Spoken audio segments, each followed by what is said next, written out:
नमस्ते दर्शकों, फैक्टमेट में आपका स्वागत है। आज हम आपके लिए लेकर आए हैं डॉक्टर कलाम के जीवन के कुछ किस्से। तो आइए शुरू करते हैं।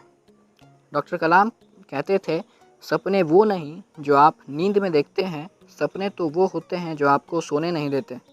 डॉक्टर कलाम के विचार कुछ इस प्रकार दमदार और प्रेरणा देने वाले होते थे।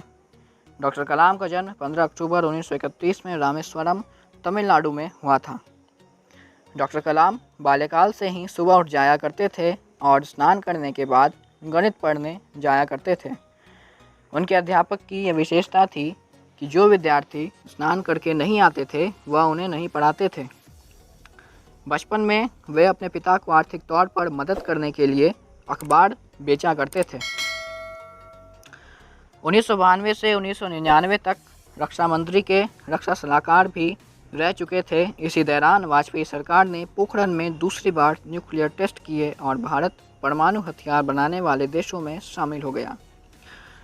डॉक्टर कलाम 26 मई 2006 को जब स्विट्ज़रलैंड की यात्रा पर थे तो स्विट्ज़रलैंड की सरकार ने उस दिन को विज्ञान दिवस के नाम से घोषित कर दिया। डॉक्टर कलाम को प्रोजेक्ट डायरेक्टर के रूप में भारत का पहला स्वदेशी उपग्रह SLV-3 प्रक्षेपास्त्र बनाने का श्रेय हासिल है।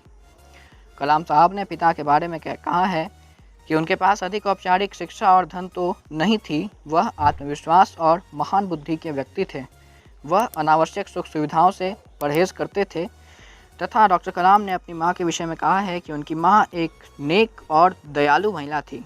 वह बड़ी संख्या में लोगों को खाना खिलाती, उनमें एक साधारण भारतीय महिला के सभी गुण थे। डॉक्टर कलाम के अनुसार उन्हें अपने माता पिता से नम्रता और परोपकारिता विरासत में मिली है। उन्होंने अपने माता पिता से ईमानदारी और सत्यनिष्ठा का पाठ सीखा था। वह अपने माता पिता के अनुकरणीय जीवन के कारण आत्म अनुशासित यानी सेल्फ डिसिप्लिन्ड थे। 27 जुलाई को Indian institute of management Shillong में अपने लेक्चर के दौरान इस महान आत्मा ने अपनी अंतिम सांस ली। डॉक्टर कलाम अंग्रेज़ी के शब्द फेल को असफलता के रूप में नहीं लेते थे, यानी अंग्रेज़ी का जो शब्द है FAIL, इस शब्द का अर्थ डॉक्टर कलाम के लिए असफलता नहीं होता था, बल्कि इस शब्द का मतलब डॉक्टर कलाम के अनुसार कुछ इस प्रकार होता था, फर्स्ट अटेम्प्ट इन लर्निंग।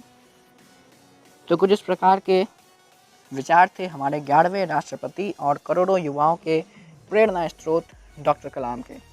धन्यवाद।